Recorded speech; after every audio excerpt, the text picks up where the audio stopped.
Alright guys, been a long time since I tied flies. Maybe I've tied 8 flies this year. But we're going to tie some. Sorry about my nose. It's been a whole 7-week ordeal. But I'm going to tie a little carp woolly bugger kind of style. I'm going to throw on a mustad size 2 big game saltwater hook.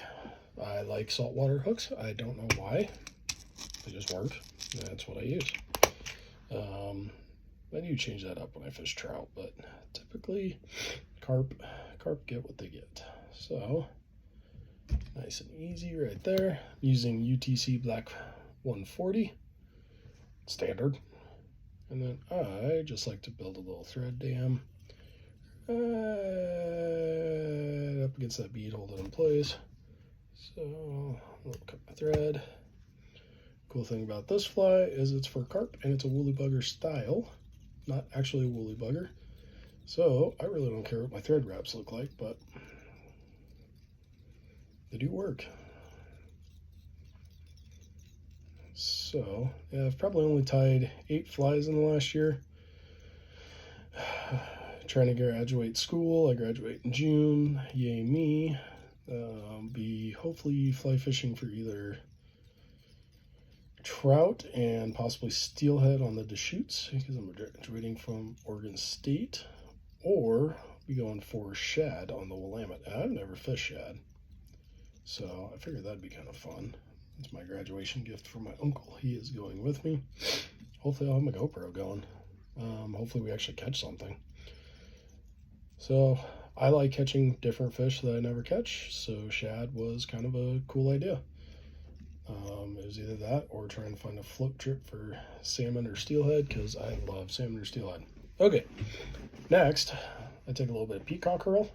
It's got this little peacock feather, and I don't know, I grab like 4 or 5, bundle them together, break them. Peacock's pretty delicate, so apparently I don't know how to manage thread, and then I really don't measure.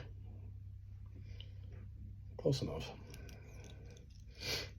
And then I don't care if I get a little bit sticking out on my thread wraps. That'll work. Apparently I wanted to wrap the hook too. Again, that'll work. All right, next, a little bit of copper wire. Apparently my copper wire spool is all sorts messed up, so we'll stuff that in the bead and thread wrap down the hook and back towards the bend.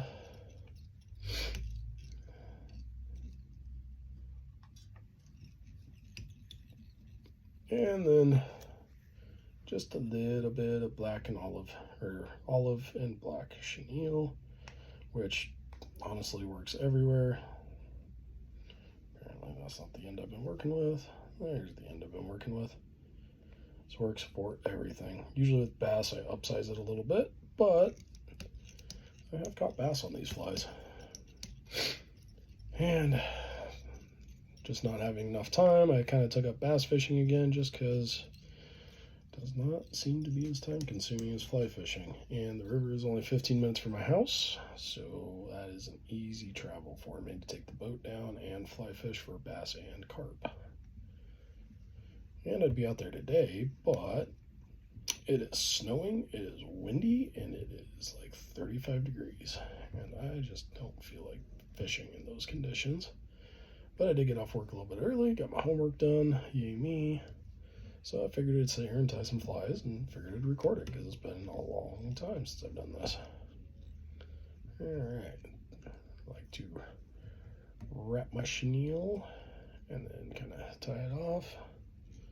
Do not like that wrap, there we go.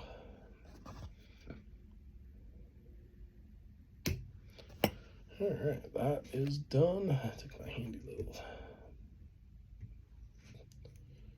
thread holder, if I don't mess up.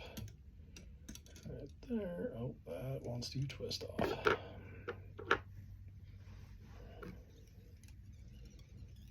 Apparently I didn't secure it enough. So you can half hitch it right here. And I might have to half hitch it right here if it's going to cause me issues.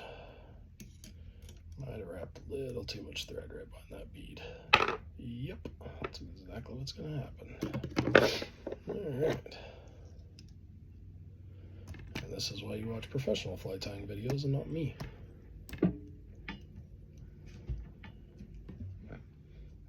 Let's take my whip finisher real quick, because I got it laying right here. There we go. Now, set that right there. Grab your copper wire. I like to counter rotate or counter wrap. Get my spacing right. Nope, like that. There we go. Much better. This isn't even really for flash. This is more just for strength with the wire. But it does work for some flash. And build up a little bit right there.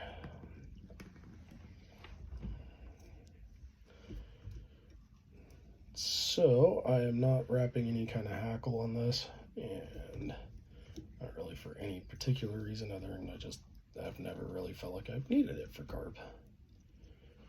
So sometimes I hotspot that with I'll hotspot that with a different colored thread, or just use a different colored thread, but we're not doing that today. Oh man, that was a terrible cut. Wasting copper here. Okay, and then we will whip finish. But black thread seems to work just fine. And cut my thread. There it is. Just a little carp woolly bugger style. Works really good. Peacock curl gives a little bit of movement, but on those pressure days where movement's not working with your flies, say tie something like this. This is marabou and orange thread counter wrapped, and then dubbing. And I believe it's just hare's ear olive. I don't know. I grabbed whatever I had to look good. That has a little bit of movement in the water. If you need a little less movement, these ones work really good.